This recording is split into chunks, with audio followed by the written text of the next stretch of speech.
Hey podcast community, it's Eric, and I've got something exciting for all you online entrepreneurs out there. If you're looking to take your e-commerce store to the next level, you need to check out Aurora Repricer. With Aura, you can effortlessly reprice your Amazon inventory automatically. Ready to elevate your Amazon business? Head over to MilwaukeeMafia.com/Aura. That's AURA to get started today. You're listening to Milwaukee Mafia, your podcast dose of Wisconsin Mafia and true crime history. Hey everybody, welcome back to another episode of the Milwaukee Mafia. I'm Eric. I'm Gavin. Gavin, What's up? what do we got going on today? Anything? I stole a drink from you, Oh, or that Mo, looks- or somebody. yeah, that looks absolutely terrible. So you can drink all that you want. I like he makes it a point to Yeah. open it near the microphone so Yeah. everybody can hear I hope you that. can hear that.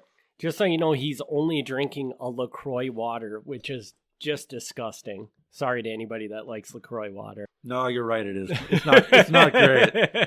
Sorry, LaCroix. There's another orange beverage that he has sometimes. I actually really like, but no. LaCroix, But this isn't it. This isn't it. LaCroix is not good. But on to the LaCroix, Mafia. not a sponsor.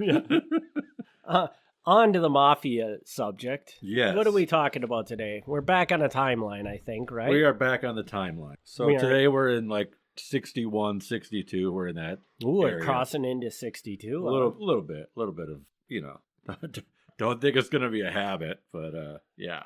So who is this Mafia member we're discussing today? So today we're going to talk about Thomas Sorce, and someone's going to say, like, that's not how you say his name, but I'm pretty sure I have this one right. And he's just a gambler. That's all this guy is. He's not a thief. He's not a killer. He's nothing of the sort. He's just a gambler. That's all he is. Is he an actual Mafia member, or is he just somebody that worked for... Well, it's iffy. If I had to say one way or the other, I would say no. But you're gonna hear that there's some maybe about it. All right, well, without further ado, let's hear this story. Yeah. So this is not just so people know right up front. This is not the most exciting story. But we're going to use it as an example of what the FBI was like, how they treated gamblers in the early 60s. So think of this as an example. You have me worried because it looks like you're holding 5 sheets of paper in your hand. I am holding 5 sheets of paper.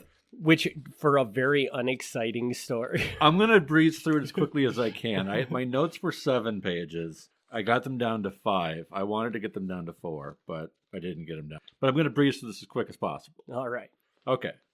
So we got Thomas Sorce, born in Milwaukee, 1907. His family came from a place in Sicily, and this I probably will butcher, Altavia Milicia, or Milicia. So Yeah, that sounds like a really bad pronunciation. Yeah. I'm not going to try to tell you how to pronounce it, but it doesn't Yeah. sound like you did it right. Oh, I'm sure I didn't. But anyway, the point of me, I would typically just ignore it. If I couldn't say it, I would just ignore it. But I bring it up just because I want to point out that even though he's Milwaukee Sicilian, he's not from one of the main places the Milwaukee Sicilians are known to be from, like Santa Flavia or Prizzi. So he's not part of like the mainstream. So this is our first indication that he might not be from the Mafia. Correct. As a young man, he briefly is married to a woman named Rose. They divorce just a couple months later, so that didn't work out. He then marries his second wife. That seems to go much better. They met each other while they were neighbors in West Allis. Like, they lived practically across the street, and then they got married. So that's nice. Girl next door. They have a son. His name is also Thomas Sorce. In fact, they had twins. There was a boy and a girl, but the girl died at birth. So they just have this one son. Now, in 1940, in the census, Sorce is listed as working as a bettor for a commission. And I have no clue what that means. So I don't think it means like a bettor, like a gambling bettor. But I don't know what a bettor would. Yeah. So it's a very strange job description on the census. But on a census, can't you essentially write anything? You can write anything. Yeah. So I mean, he's probably just trying to come up with a good name for what he does. Yeah, could be. I don't know. And maybe the handwriting is that bad. That's the best you can get out of it. But anyway, 1948. He's arrested for assault and battery, and the charges are quickly dismissed. In fact, this is the only time he'll ever be arrested in his entire life. Ooh. And, didn't even go anywhere. Between 1954 and 1959, he tells the state tax officials that he's self-employed. He says, I'm self-employed as a dice and cards man, meaning that he plays dice and cards. His annual income would fluctuate between $10,000 and $14,000. And I did the math on this one. Okay. On the low end, that would be $100,000 a year. Wow. So even on a bad gambling year, he made $100,000. Pretty good. April 1958, he's seen multiple times with Phil Valley, who is the business agent for the Hotel and Restaurant Employees Union. This is significant because Phil Valley is definitely a mob kind of guy. In fact, during the same time that he told the state that he was a dice and cards man, he told the local credit bureau that he was a public relations man for the union, earning $5,000 a year. I don't know if that was true or if that's something that he told them just to have something on his credit record besides a gambler, but he's definitely a close friend with the hotel union. 1961. So here we go. We're up to speed. In 1961, the FBI is cracking down hard on gambling. And I've probably said this in other podcasts, but just for people who forgot or didn't listen to those, what happened is in 1961, the federal government, and specifically Bobby Kennedy, the Attorney General, they were pushing for stricter gambling laws under the idea that gambling was where the mob made most of it, which is probably true. Several new laws were passed in 1961, and they all have like these convoluted names like interstate transportation of wagering information, which basically means you called somebody out of state and you placed a bet or you got information on how to bet.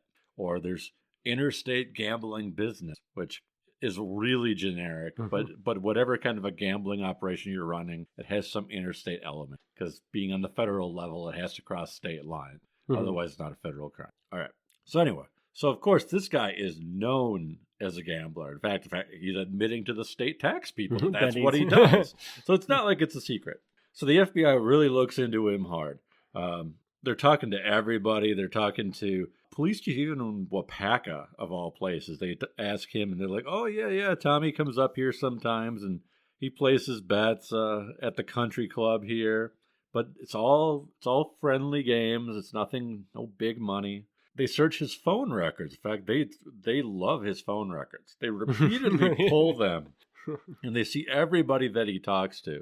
And I'm guessing the reason they're doing this is, again, to try to see if he's calling anybody out of state for placing bets. And he does. He talks to a number of people, like in Minnesota. A lot of friends and family in Minnesota.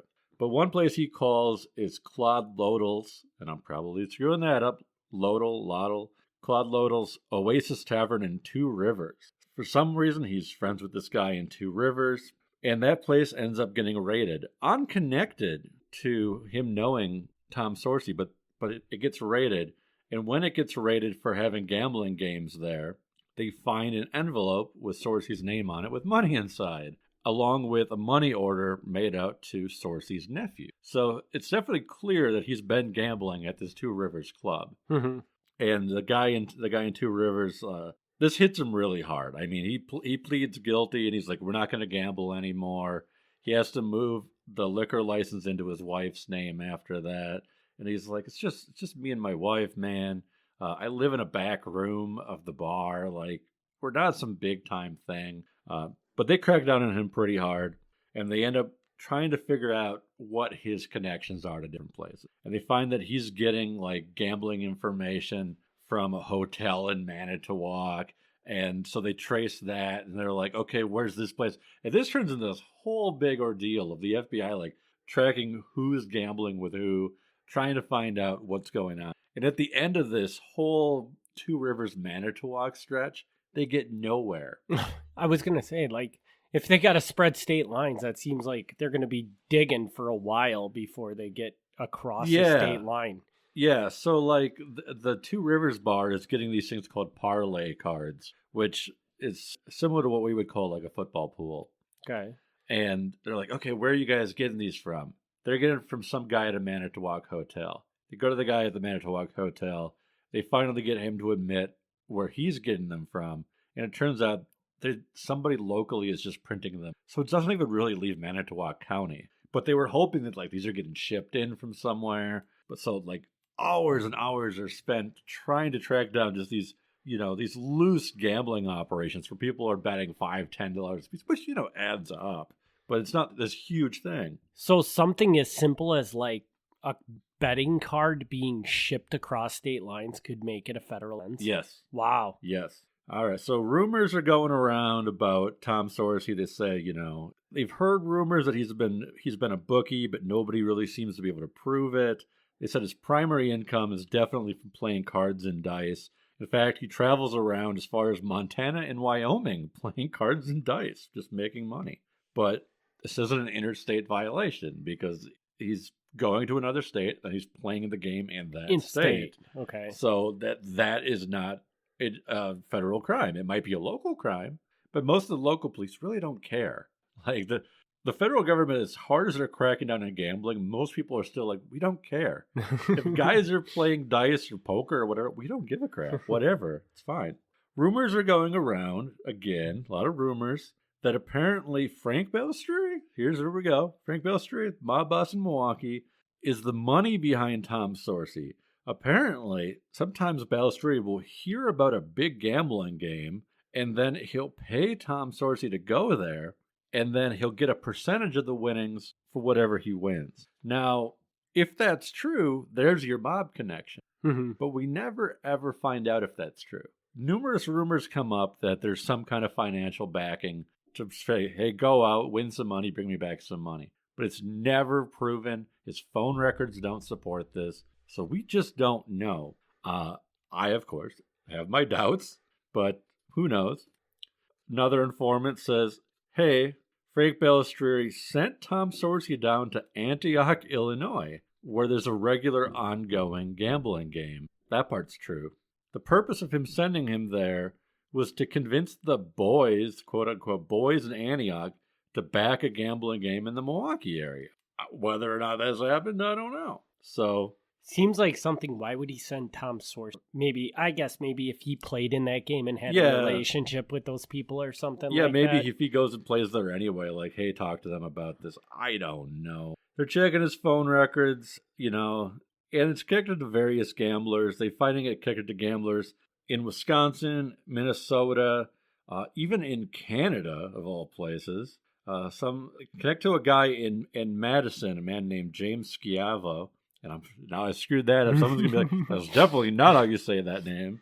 But they connected him to that. Here's an interesting thing that comes up. It's found out that he's close friends with people who are on the board of directors for both the Green Bay Packers and the Milwaukee Braves. So anytime he needs tickets to the Packers or the Braves, he calls up these guys and they give him tickets. And he'll often get tickets for other people as like gifts and things like that. So when they're going around and they're talking to these other gamblers in Minnesota and other states, oftentimes they're like, oh yeah, he comes out all the time. We do a little bit of gambling, nothing big. And then he gives us some Green Bay Packers tickets. So, it's odd. Yeah, they follow along with the phone records. They find that he often calls his son. Not really surprising. Yeah. But because he calls his son so often, they do a background check into his son as well. His son is not involved in anything, but just being on this guy's phone call list gets you looked into.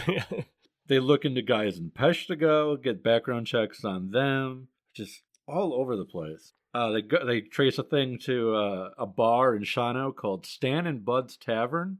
They're like, yep, we gamble here occasionally, but it's just like local bar gambling. That's it.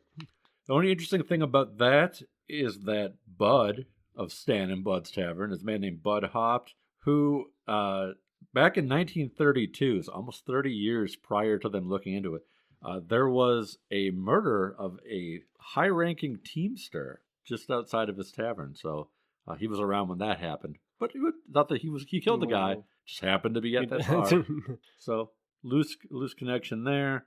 They go to Canada. The FBI goes to Canada, talks to the people he calls in Canada, and they're like, yep, we have card games here. We have dice games here. Not really a big deal. Nothing really is going on. Yeah, a lot of shady characters show up and play, but that's it. Just a card and dice game. No one's really doing anything. Okay. So on and so forth. His phone records trace to a number of car dealerships in Wausau and Marshfield. And these car dealerships have these strange, rumors about them having questionable associates. And one guy who owns one of these dealerships used to be a bootlegger. Ooh, there's got these rumors. And apparently, even though they're in Wausau and Marshfield, a lot of their cars get sold out of state. Why this is bad, I don't know. Or why this happens, I don't know. It is unusual, though. You have to admit that. It is unusual, but yeah, so the FBI is like, why are so many of their sales going out of state? Like, I don't know. It's not a crime. One of the calls from his phone went to a dice manufacturer in Chicago called Hunt & Company. Hunt & Company was rumored to make cards that were used for cheating, cards that you could easily mark and you could cheat with. So they went to Hunt & Company, and Hunt & Company pulled their sales records, and they're like, yep, we did sell some cards to Tom Sorce, but guess what? The kind that we sold him were plastic cards, which are really hard to mark because they're plastic. You can't write on them. And not only that, these are the same brand of cards that we sell to, stores all over the Midwest. So the ones he bought from us aren't special. He could have bought them down the street. They're like, nope, he's not even cheating at cards. They go out to Minneapolis. They find that he's friends with a former boxer out there, a man named Punchy Finale. He's friends with various supper club owners who, again, they're all like, yep, we like to play cards and dice. So there's that. Keeps going on, talking to all these other guys. And they go to Hancock and Houghton, Michigan, where he's got phone calls there. And they're like, yep, he does show up on occasion at the local Elks Club and does some gambling with the Elks Club here. But again, it's local gambling. Just a bunch of old guys hanging out at the Elks Club. So they can't do anything about it. Can't do anything about that. They trace it to several people known to be gamblers in Mankato, Minnesota. Same story there. They trace it to a man named Robert Ombach in Green Bay, who's a mill worker at the Fort Howard Paper Company. He is very well known as a poker player in the Green Bay area. People are often seen to visit his house for poker games, including some high-profile businessmen. But again, it's just a poker game at a guy's house. So again and again and again, there's more to this. And yeah, it goes on like this. Every so often, again, a couple months go by and another person says, you got to look into Sorce. He's financially backed by the mob. He's going to these games. He's winning money. He's bringing it back. He's paying the mob. And they're like, okay. So they keep looking into him. But every time they trace his phone calls, they find more gambling games. But it's always just a bunch of guys hanging out playing poker, which maybe he is. Maybe he's winning huge amounts of money and he's taking it home. But there's nothing involved. He's not placing bets over the phone. Mm-hmm. So they're just like, okay, can't do anything about that. They catch wind of a mob craps game happening at 1226 North Milwaukee Street. It happens 3 nights a week, and it's run by Harry D'Angelo and Mike Albano, who are both mob guys. So here we go. That part's correct, that there's a mob connection. The FBI is told that the games are actually funded by Tom Sorce and another man named Wally Percenti, who I know nothing about, and they in turn are financially backed by Frank Balistrieri. This is not able to be proved. We do not know. So the craps game, that's true. The guys running it are mob guys, but there's no proof that Tom Sorce is funding it or that he's being funded by the mob to fund it. So, and it seems to me like it's just as likely that this guy was a mob member as it is that he was just a really good gambler. And being a gambler, you're going to get wrapped up and involved with the mob because they're out there running all these gambling games. Right? I mean, right. Either answer seems very, very reasonable. Right. And based on the evidence, I mean, I'm really trying to drive home the point here. The FBI is going out of their way Yes. to just look into everybody this guy knows. And they're not finding anything. So, like, this is how serious they took gambling, but it's not getting them anywhere. Do you know? So I assume you've looked into other gamblers at some point in time. Yes.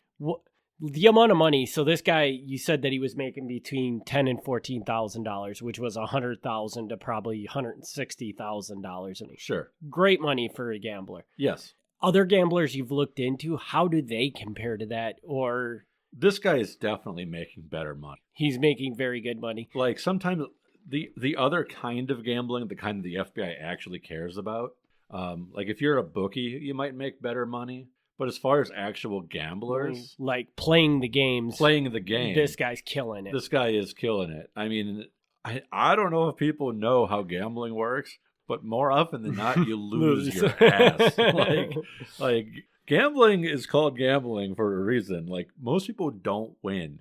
So, but there are people out there that do over yeah. and over again. There's definitely professional gamblers out there, but like you can't win money unless a lot of people are losing money. That's how it works. Mm-hmm. So this guy is definitely an anomaly. September 28th, 1962. They've been looking into this guy over a year, almost 2 years at this point. The Milwaukee FBI office sends a memo to the headquarters in D.C. about Tom Sorce, and they say, do you think we can prosecute this guy? Do you think we found anything? They said, no, we could go after him for, this is one of those new federal crimes, interstate transportation in aid of racketeering, gambling, using the gambling as interstate transportation in aid of racketeering. And if that sounds really convoluted, it is. They said, well, he's traveling to other states to gamble, and this is probably helping racketeering, helping the mob. So there's that. They were of the opinion, the FBI was of the opinion, that this was possible if the evidence showed that the games rose to the level of serious income and weren't just friendly, casual games. However, they weren't sure they could do that. So after discussing it with Washington, D.C. and, the attorneys that would have to prosecute this, they decide, nope, and they shut down their case. They said, no, we're closing our file on this guy. It'd be hard to prosecute him. Maybe if he was the organizer of these games, but just as a player, I don't know. So they shut down his file in November 1960. Then they reopen it. Jesus. Then they reopen it. A couple months later, February 1963. They reverse course. They open the file back up based on new information. Now the information is that he's not just a gambler, he's a runner for the gamblers in Milwaukee. He's making collections and payoffs for other gamblers in St. Paul and Mankato, Minnesota. So now he is going across state lines. Bum, bum, bum. But let me guess, they research the hell out of this and find nothing. Right. Exactly right. They said, we can't even back this up. We can't even back this up. Like the idea is that people in Minnesota are making calls to gamble in Milwaukee, or people in Milwaukee are gambling over the phone in Minnesota, and he's running the money back and forth.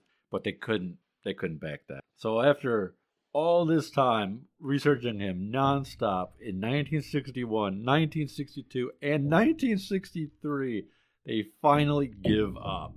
And they decide that after looking into dozens of his friends and family and other gamblers, they're not going to do anything. So he goes on with the rest of his life, which actually isn't that long, because he only makes it to 1971 at age 63. So he doesn't live to be an old man. But it just passes away of natural causes. Passes away of natural causes. So again, I want to stress, I know this is not the most exciting episode. Nobody dies. There's not any big crimes. But just like, I really want to drive this home.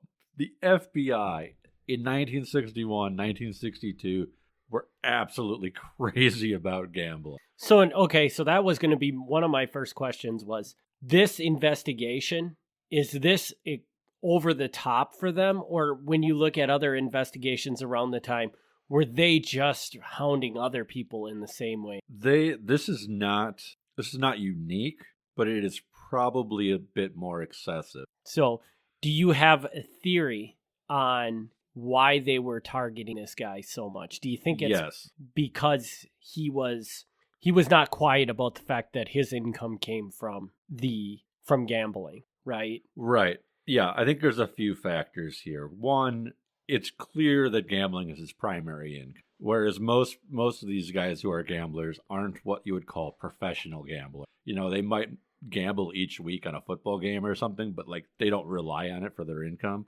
So that definitely would catch their attention. Of course, then there's these rumors of mob backing, which I don't know that there's any truth to that. But if they hear these rumors, they're going to follow up on them. And it doesn't help his case, not that this is his fault, but it doesn't help his case that he does happen to be a Sicilian. Yeah, that's very true. If he was not Sicilian and someone said, oh yeah, this guy is a gambler, he's, you know, he knows these mob guys, they probably wouldn't look into him half as much. So that was working against him through no fault of his own.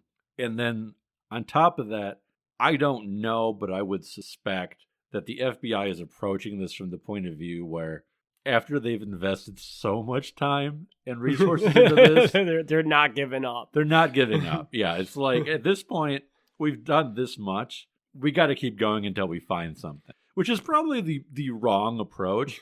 But I would not be surprised if that was the mindset, especially because it isn't like they hit dead ends. Like they hit dead ends in the sense that they couldn't prosecute him. But every time they followed up, they did find more gambling games. So it wasn't like these were complete dead ends. It was like they were just dead ends in the sense that they weren't federal violations. I mean, but they were finding quite a network of gamblers. Yeah, and it was quite clear that this man was out there constantly gambling. Right. They just couldn't find an instance where he actually did something they could do anything about. Exactly. So, I mean, I could see them thinking, you know, sooner or later, we're going to link him to a gambler who actually matters. And they just never really did. It was everybody just had these house games and they couldn't do anything about that. That was a local police matter. And most of the local police didn't care.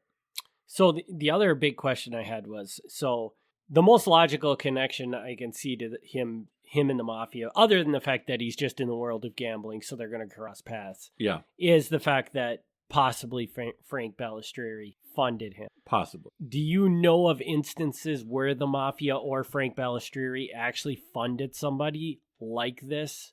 No. That was just going to gambling games and winning money? Okay. That's the thing. Like, the other kind of gambling where somebody is a bookie and they're taking in money and paying money out. Yeah, the mob absolutely backed that up. Mm-hmm. But to pay somebody to travel and gamble and then bring back some of that money? No, I don't know that. And not to say that it's never happened, but it would be a very unusual setup. Yeah.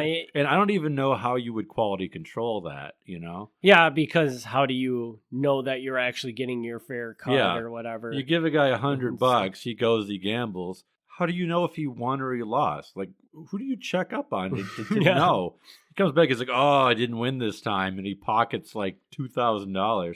I have no idea how you would verify that. So it doesn't even make any sense to back a guy like that. I could see it happening though, because if he just got that reputation, and I mean, as long as he was coming back and giving you more money than you gave him, I mean, it's a win-win for you, right? I could see that, or you know, if it was local, if there was a regular craps game, poker game going on locally, and you sent him in like that, I could see. But yeah, unless he's consistently bringing you back money. I don't know what the motivation would be to be like, hey, go out to Minnesota, play some poker, and bring back some money. Like, that seems like a real risk. Yeah. Yeah.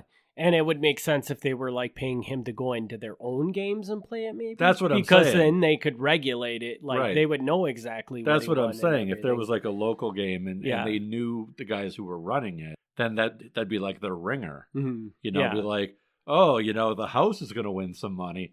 And this guy's going to win some money, so we win two ways. Like that, I could see. That makes sense. And that makes a lot of sense. Like, yeah.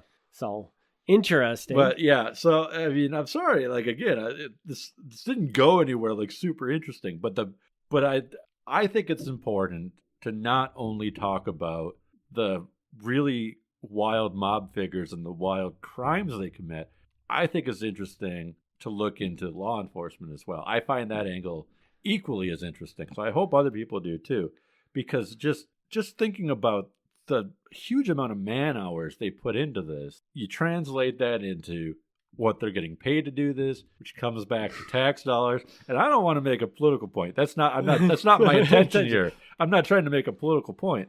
But my thing is like, think of what they were getting paid to look into this and come up with nothing. And they wasted a lot of time and a lot of money on nothing. Yeah. Absolutely nothing. Yeah, but this is what was considered a top priority at the time. And that would fade. I mean, it would take a while for it to fade, because at least up through the 70s, they were still cracking down on this pretty hard. But not as hard as they did originally. As soon as the law passed, it was the hardest. So the early 60s was like peak gambling crackdown time. Did that hurt gambling at all? Like, do you see like the mafia kind of get away from gambling after that date, after that law was passed, or did it have really no effect on it? I can't say it didn't hurt them. It's not helping you when your bookies are getting arrested. And then, they come in and they steal the money. Well, not steal, that's the wrong word. But when they, take the money that you've collected for gambling, that's definitely not helping you. But they didn't stop because, as late as the late 70s, early 80s, the guys in Milwaukee were still getting busted for being bookies and things like that. So it's not like it went away. It didn't go away, possibly slowed down. But probably it might have slowed down. It probably was more underground. We'll talk about this in upcoming episodes. But like in the early 60s, they had a place that they called the Office. Like they had an official name for it. It was the Office. And it was an apartment they rented out. And people knew that you could call there and place bets. So it wasn't super secret. And so, the FBI would show up and they'd take pictures of people coming and going out of this apartment. And I'm guessing they got a little smarter about that going forward, because from memory, I don't recall there being a designated place after the Office got shut down. There might be certain bars you call, but that's less suspicious. Like, of course, people are going to be coming and going out of bars all day. That's normal. But just like one single apartment, kind of weird. And one more thing before we wrap this episode up that I just want to point out that I find interesting is, we talked about the possibility that maybe the mob was bankrolling this guy to go gamble. But all the looking at his phone record, this guy's phone records they did, and at this time they're also looking at Frank's phone records on a constant basis. Never once did they make a connection where these two called each other. Right. So it seems highly unlikely that he was bankrolling them if they had never had any communication. Not impossible, but absolutely. Like, of the dozens of people who are on his phone record, not one of them, to my knowledge, was an actual mafia member. But yeah, there had to have been, if this was happening. Yeah. He had to have been, we could look at it and say, well, yeah, but he was probably just new to meet the guy at the bar at this play time or something like that. But I just feel like at some point in time, there would have to be a phone call made. And I agree with that. The smart way to do it is meeting in person. But the fact that not a single person called him or he called them is very unusual. Because even if it wouldn't be unusual to him not calling Frank. That's not the strange part. But to not have one of Frank's guys even call him. Or something. Yeah. Like, totally. So, yeah, it's the evidence of any real strong mob connection is not there. So, unfortunately, so as I said in the very beginning, if I had to come down one way or the other based on the evidence I have, I don't think Tommy Sorce was a mob guy. He was definitely looked into as though he was, but I don't think that he was. I would agree with you. I think he was just happened to be a Sicilian that was really good at cards. Yeah. And got targeted because of that. So, interesting. Well, do you got anything else you want to add to this one? Nope, not really. Before we wrap it up? Not really. We'll have future gambling episodes, but I'm pretty sure any other time we talk about gambling, it's going to involve some actual like big raids and and- stuff like that. Not just a guy going around playing poker. All right, then we'll wrap this episode up. And as always, we're wrapping up the end of the year, so we just want to give everybody one more. Thank you very much for the continued support. Oh, yeah. I don't know if either one of us would ever believe this thing would still be standing after 2 years. I don't know how you feel about that. I'm Gavin. actually, to be completely honest, if you had asked me on episode 1 if we'd still be going 2 years later, 50-50 at best. Yeah. Yeah. So I'm pleasantly surprised with how well this has been going. And now, now I look forward to it. It's a lot of fun. So yeah. So thank you all for making that happen. And as always, if you enjoy this podcast, leave us a review on your favorite podcast player. We're going to really start pumping out the Patreon. So oh, yeah. We have a Patreon. You can find it at MilwaukeeMafia.com.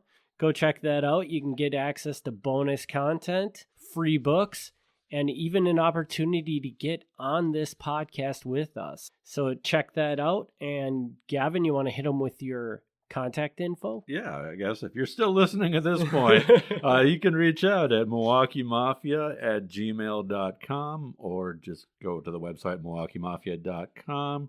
I'm not even going to mention the Facebook anymore because I don't want you to contact me through Facebook, so don't do that. I will find it eventually if you do, but just use the email. Come on. MilwaukeeMafia@gmail.com. All right. That's Gavin's putting his fist down on that one. So we thank everybody for tuning in. We'll be back next week with a Patreon episode and 2 weeks with a new Mafia episode. Thanks, everybody. Thanks for tuning in to the Milwaukee Mafia podcast. Join us next time for another look back at Wisconsin Mafia and true crime history.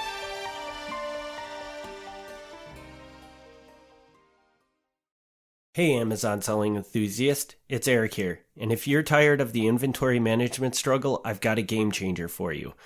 InventoryLab.com. Inventory Lab simplifies e-commerce inventory management, integrates seamlessly with Amazon, and even syncs effortlessly with QuickBooks for hassle-free accounting. Go to MilwaukeeMafia/IL now because your success deserves efficient inventory management. Happy selling.